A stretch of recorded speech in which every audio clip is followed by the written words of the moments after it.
Coming up next on the Jeff Crilley Show, you're going to meet an incredible entrepreneur. He's spent more than 2 decades in sponsorship and TV sales. He has an incredible journey to share. His story next.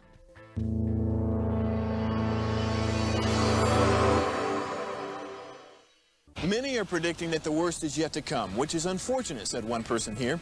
Until now, they've enjoyed the reputation of being the nation's icebox. Watched a burglar in his home this morning by webcam. As a journalist of over 25 years, stories are what make my world turn. Reporting live from the Dallas newsroom tonight, Jeff Crilley, Fox 4 News. But in 2008, I took the jump from my familiar life and started a PR firm from my home. We're talking about anyone with a camcorder like the one I'm using becomes a television network. We started slowly growing the company, and we now have over 100 clients, and we've branched into the world of live digital broadcasting. I now own 8 different TV studios and have a huge team, and the stories that I now get to share are sometimes the most important of my life.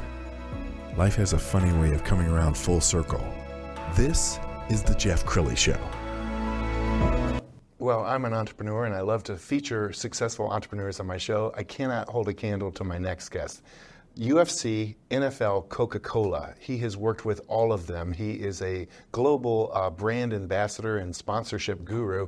Randolph is on the show. He's the CEO of Crown Sponsor. Thanks for coming on the show. Thanks for having me, Jeff. And he speaks 5 languages, but I promise he's only going to speak English for us. I might throw a couple in there. Who knows, but we'll see. All right. So let's talk about your background. So how did it all start for you? Yeah, I grew up in Washington State. Average kid, actually lived in a trailer growing up. And when I was 19 years old, got saved and said, you know, God, I don't want to work construction. Can you take me somewhere else? Like, I want to do something different. And he certainly did. So I went actually from a high school dropout to going to community college, ending up on a plane going to China for a few years or a few months to study abroad, fell in love with it. And then I spent the next 15 years there. I jumped off the plane in China, didn't know what I was going to do.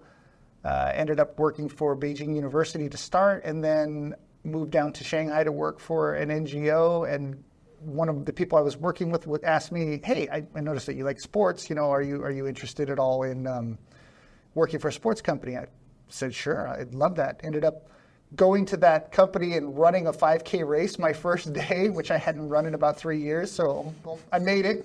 And then from there, ended up in the sports world and, you know, transitioned from there to the Coca-Cola bottler for Coca-Cola in Shanghai. Had to learn Mandarin because of that, because nobody spoke English there. And so that kind of catapulted me into a different kind of genre of foreigners that lived in there. There's, you know, foreigners that live there for 20 years and then they don't learn how to speak Mandarin. And I took a hold of it and really ran with it. And the next thing I know, I was working for IMG and a company that worked with the NFL. We actually did their total, like above the line and below the line. We did their advertisements on their social media, their socials, their television, everything. Ran their grassroots program, which had like 6 or 7 different provinces in China, and then started a kicker program trying to get a Chinese person into the NFL, like we have with Younghoe Koo right now. That didn't really go anywhere, and then the next thing I know, I was at a television conference, and I ran into I was a martial artist myself. I did kickboxing competitively for a few years in the late 90s with Maurice Smith, the heavyweight champion of the UFC at that time. And I ran into some people who work for the UFC, and I said, "Hey, I'm going to bring you guys to China." And they're like, "Yeah, okay." And so I closed the deal for them in Mandarin at that conference with the Shanghai television station. And the next thing I know, they flew me out to Las Vegas, and they said, "You're going to have 20 minutes. You're going to meet Lorenzo Fertitta, and then that's it." So I walk into the room with my laptop. There's 15 people at the table, including Lorenzo, his brother, Dana, like the whole crew is there. And I'm just shaking. But I'm like, I was ready. Gave my presentation, and one of the highlights of my life, I have two big highlights in my professional career. Lorenzo Fertitta put his arms back behind his head, and his arms were just massive. And he goes, "You really know your stuff. You want a job?" And I went, "Wow, yes." So that was kind of how I ended up becoming the UFC's first employee in China, signed all their television and online deals, then signed their first fighter agreements and actually sent Zhang Techen. He's the first Chinese UFC fighter who actually won his first UFC fight on my birthday, which was like amazing in Australia. And we started catapulted into the UFC office opening and now they have a UFC PI. They have hundreds. I think they have like 50 employees, and it's it went from at that time in China you had to give away the media rights to selling it for multi-million-dollar deals. So yeah, that was the first phase. Moved to Thailand in 2016 and was doing television rights sales for a Swedish company, and ended up selling, for example, the Olympic digital rights into Thailand. We did like rhythmic gymnastics and all these sports that are unique to Asia that we got to sell into these different countries for multi-million-dollar deals. That was actually one of the funnest times of my life. I was traveling like half the year, going to see every major sporting event, and just having a great time. And after that, my wife and I met my wife in China through my Brazilian jiu-jitsu coach, of all people, and she was Brazilian Chinese, but family was from Taiwan. So she looked Asian, but she spoke Portuguese. And one of the funniest things we had is I went to go get my visa at the Brazilian embassy in Shanghai. I was speaking Mandarin. She was Asian speaking Portuguese. And the consulate people were like, what is happening right now? We just don't get it, So went to live in Brazil for a few years to help take care of my mother-in-law who passed from cancer about 1.5 years ago, and was working in television sports rights, mostly sports documentaries. And that's where I ran into Valuetainment. I was a Patrick Bet-David fan. I saw some of his videos, and I said, hey, this guy really understands China, because he was talking about China, and it really made a lot of sense.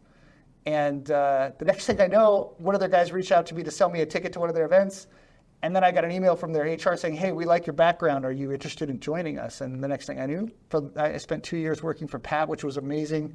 Did all the sponsorships for the channel, built the entire standard operating procedures, because it was a brand new thing for him. He really didn't. The hardest thing about doing sponsorship for people who don't need money is they don't need money. So whenever you bring something, they're like, hey, I don't want that. So step by step, we built a multi-million-dollar business there. And I started getting a lot of outreach from different, people who would come on, guests that would come on, or people that I'd meet and I'd keep in contact with. And they'd say, hey, can you help me with my sponsorship? And about 7 months ago, it came to a point where I just said, I kind of need to do this on my own. And that's kind of how Crown was born. Wow. Okay, let's pull up your website, and as we scroll on the website, let's talk about the types of clients that would make sense for you. Sure. Yeah. No. I mean, we work with everybody. Now, I have an interesting roster of people that I work with, because I work with people who live on sailboats, all the way to I work with Tucker Carlson, Candace Owens, Sean Ryan, and Jack Carr. Wow. So there's like a lot of difference in the types of people I work with. You can see Andrew Bustamante on there, he was a CIA agent that came out and has done The Everyday Spy. I've worked with, guys who do commentary on mixed martial arts, Jesse on Fire over there, all the way to, like I said, texting Tucker this morning and trying to get deals done for that guy, which is fun. Wow. Yeah. You have such a colorful background. I mean, it's like you've lived 5 lives. You're like the Forrest Gump of sponsorship. You seem to be in the right place at the right time. I like that. I call myself an idiot with a laptop, so maybe I'll do the Forrest Gump of sponsorship as my new tagline. I like that. So. All right, you talked about Valuetainment. Let's go ahead and pull up their YouTube channel. As we scroll down the YouTube channel, tell us more about this relationship and what you brought to it, and what are some of your proudest success stories? Yeah, I mean, so the second most important professional moment of my life was connecting with Patrick Bet-David. So I'm very good at getting anybody's phone number. They call me the door kicker, and I'm able to get people's phone numbers. So the night before my interview with Pat, I found his phone number, and I texted him, and I said, hey, Pat, I'm your 4 o'clock tomorrow. I'm looking forward to it. This is what I've done to prepare for this. And then the next day, he answered me, and he said, I can't wait for tomorrow. I said, it's 4 hours from now, and I'm counting every minute. He goes, I effing love it. So we showed up, and, Pat is... he's got a very mixed background, Persian, Assyrian, and I had a few sentences of Farsi, so I threw out some Farsi at him, and we just got into it, and I was getting nervous because he was kind of just looking down, and I was like, oh, this isn't going well. And he goes, all right, so we need you, so when are you going to start? Wow. And that was kind of like one of those moments where I was like, wow, this guy, really values what I am, and, it's funny because he's introduced me to some really good business in the past couple weeks, actually, and so I'm grateful for that. But the accomplishment of Valuetainment, I think, is we went from no sponsors at all, no system, no outreach, and I didn't live in the U.S. So I was still in Brazil when we started, and then I moved to Florida about a year and a couple months in. I had no contacts in the U.S. So one of the things I was nervous about the most was, can I translate my skills from Asia to this? And within 30 days, I had our first sponsor signed and paid within 60 days. And so you just kind of snowball. And granted, a lot of that is Pat's name was growing and it was big, but there were a lot of things that were driven, and we ended up we turned down about $6 million worth of sponsorship. Wow. So much to my commission-based chagrin.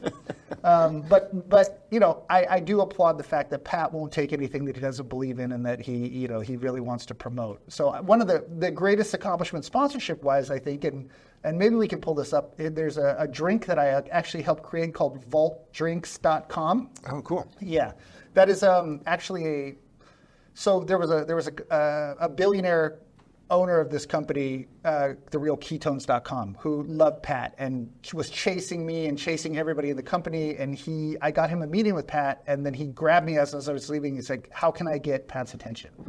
I said, "Make a ready-to-drink drink, carbonated, no sugar, no caffeine." So he put together this with the BHB ketone, which is what gives the energy. And we flew out to Dallas. There were 6 of us that came out to do a taste testing, including our comedian. I'll give you a word of advice. Don't take your comedian to an energy drink tasting. Otherwise, it's like a 4-hour nonstop him talking. Vinny, I know you know what I'm talking about. And so, yeah, we decided on 4 flavors. The turnaround was in 3 months, which is almost impossible for a ready-to-drink drink. And then we had that for our event, the Vault Conference. And everybody loved it. We started promoting it. And that drink exists partially because of me. So I'm really proud about that. And we're still growing. We've been on a couple other podcasts where we're talking to some pretty big names. So hopefully we'll have some good news in the future on that. Well, I really admire you. So I consider myself a pretty good connector and a reader of energy, but I just do it in English. For you to be able to do it in 5 different languages and different cultures, your ability to navigate and adapt to people's energy and know when to speak and know when to listen. Talk a little bit about that. Yeah, I mean, I guess it helps a little bit. I do have a multicultural family. My grandmother was Japanese. The story is my grandfather immigrated from Germany to the U.S. prior to World War II, fought for the Allies, and then fought in Guadalcanal, and then occupied Japan and brought my grandmother back. So I was introduced to another culture at an early age. My grandmother was very Japanese. But, I always had that passion to want to learn. And I think one of the things that's important, language is a key to culture. And if you put that effort into language, people really appreciate that, especially the Chinese. So I was able to learn from that and be able to integrate into the culture a little bit more. I still was always called very American by some people, but I think the results is that if you're genuine, you're sincere, even if you have those faux pas and you're really trying and they see it, most cultures will give you that credibility. Wow, and I can't believe that that you took all this success and now you made it available to everyone. I mean, it doesn't have to be Coca-Cola. So talk about your ideal client. What do they look like? How large a client are you looking for? Yeah. I don't have an ideal client in terms of size. I mean, obviously, it's great to get a better commission or a better paycheck, but honestly, like one of the people I love the most I work with is a guy named Anthony Brian Logan. He's not a very big commission, but I love his integrity. I love the person he is, and I want to see him grow. So it's been a great honor to work with him, and I want to work with people who want to have a relationship and want to grow something together, because at the end of the day, we can be transactional all day, and that's wonderful. I mean, I like making money just as much as the next person, but the relationships, I think, are the most important thing. And I think I got that a lot from Asia, because they're much more focused on a relationship. They'll cover your the things that you do against them, your wrongdoings, because of that culture, or they'll promote you, or they'll take care of you because of your relationship. And I really value that. Awesome. Okay, so we've got about 2 minutes left. So I want you to look into the camera on the left and talk to the person who is kicking the tires on your agency and says, man, I might need to meet Aaron. Yeah, well, apparently, what do we say? I'm Forrest Gump with the Forrest Gump of sponsorship. That's my new tagline. He copyrighted it, but I'm using it. Look, I'm not the biggest agency in the world, but I am the one who will give you the most attention and the one who's going to be the most sincere and transparent with you. If you want to be part of us, Crown is kingdom focused. We're focused on heaven first and making money second. So if you want to work with somebody like that, we're the bright people to come to. Wow, what a great way to leave this show. We're going to also end with the website, which is crownsponsor.com. The great Aaron Randolph, thanks for coming on the show. Thank you. You bet. That's it for now. We'll see you next time.